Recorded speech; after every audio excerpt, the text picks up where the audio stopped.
Love. Love is the act of giving and receiving.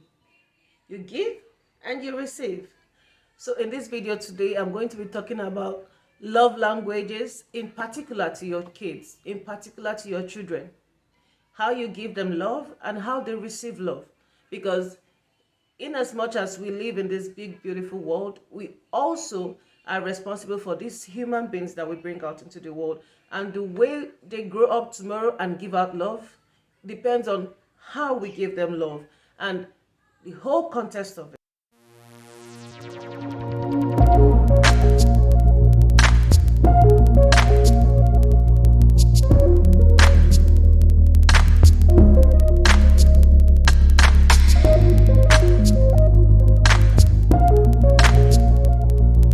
New to my channel, my name is Chine Moyalu.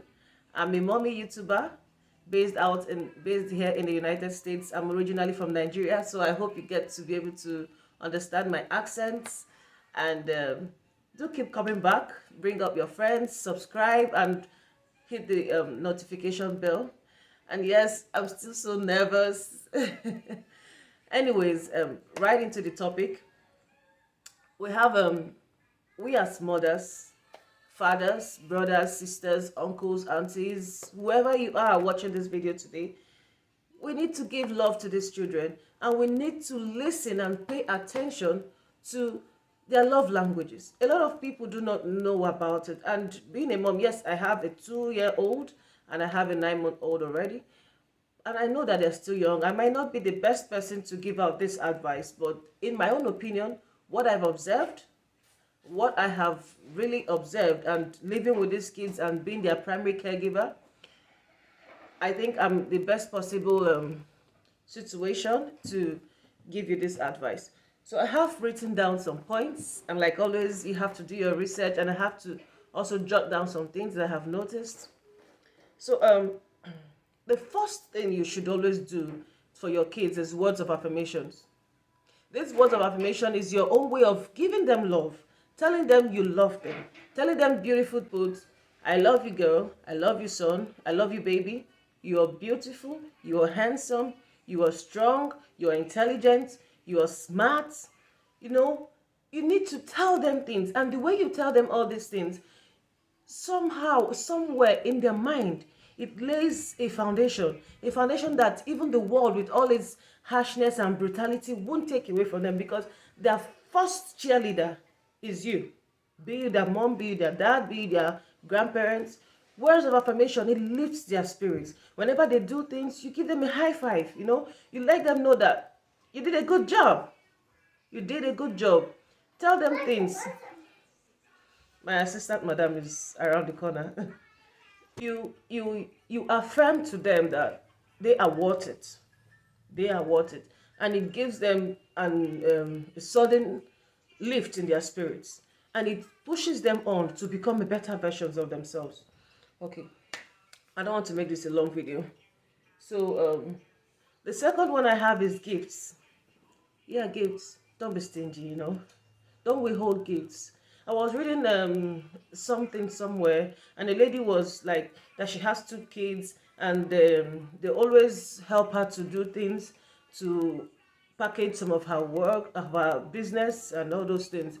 But she noticed that her first son always goes to bed earlier, but the second son helps her to complete every other thing. So she's wondering if she should buy a gift and give it only to the second son, and not give to the first son, so that she can be able to teach the first son the what's the right word that she used, but what she means is to be able to make the first son know that there's a light at the end of the tunnel. So people are like, don't do that. In my opinion, it's not nice. There's a reward, yes, but give them gifts. When you give the second one gifts and you don't give to the first one because somehow you want to teach the other first one a lesson, it's not nice. You're already sowing a seed of envy, a seed of jealousy, and all those other things. So as mothers, as parents, as caregivers, as whatever you are to your child, always think ahead. Do not segregate. Do not, I'm giving you gifts, and no, no, no, no, no. Give them equal gifts. And as you're giving to them, teach them. Let them know why you're giving them those gifts.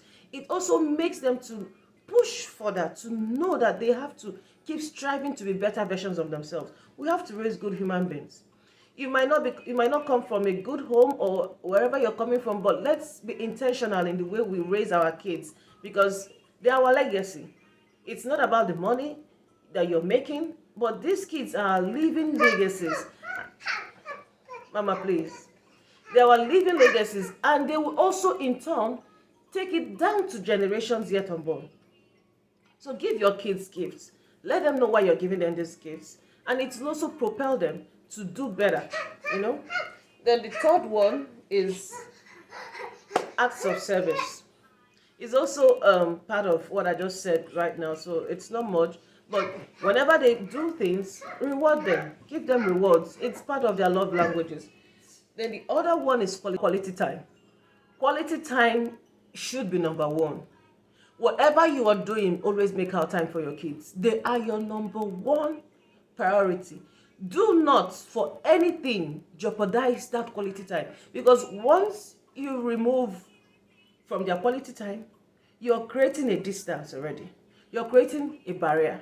You're not going to be able to get out that joy, that innocence, that beauty of having kids, of being parents. Give them your time, no matter what. Always make out time for them.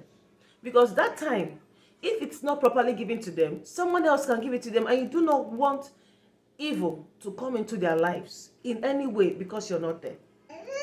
Quality time cannot be overemphasized. You just have to bring out that time and give it to them, because they crave that. You play with them, you go out with them, you go shopping, you go play their favorite sports, you take them to their ballet classes, to their dance lessons, to their coding classes, whatever it is. Be there for them. Not just because you're working. No, you have to be there for your kids. You have to make out that time. It's not negotiable. Find that time. You or your partner, find the time. The last one is physical touch. Our kids crave physical touch. They crave that togetherness. They want to be hugged. They want to be kissed. You know, my daughter, she loves to be held, even if she's sleeping. She wakes up sometimes and she comes over to my bed, lays down beside me, and just wants to be there. And I have given up, so I allow her to sleep beside me. But at the end of the day, I am creating a bond that hopefully, by the grace of God, won't be broken.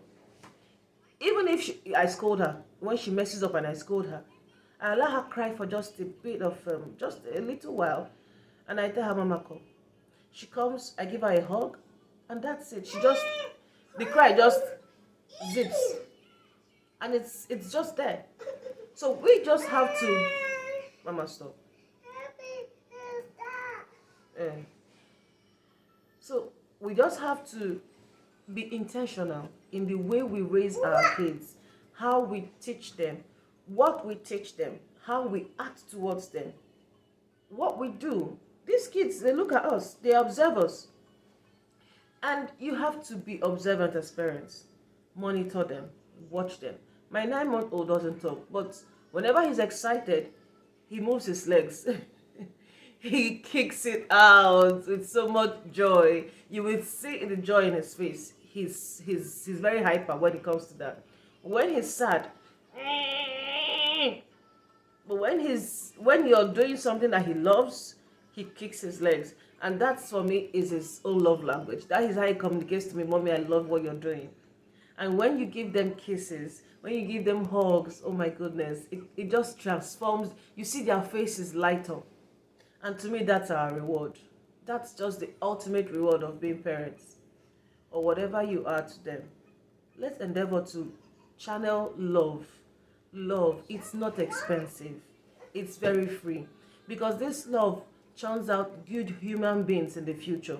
We don't know how the world is going to be tomorrow. But let's be intentional in how we raise our kids, so that in the future, they can turn out to be better, and also transfer it to our unborn children, our great-grandchildren, and our grandchildren. Anyways, I don't want this video to be long. Communicate with me in the comment section if there is something else that you're doing or you have observed that is also part of the love languages. Anyways, if you've watched up to this period, please do not forget to like, to share, and to subscribe. Please subscribe. Subscription is free. You're not paying YouTube to subscribe. Okay? I love you, my subscribers, and you watching, even though you're not subscribed. I know one day you will subscribe. Maybe I'll have a good content that will make you subscribe, but I still love you all the same, and I thank you for watching. Please do come back for more. Bye for now. See you in my next video. Bye.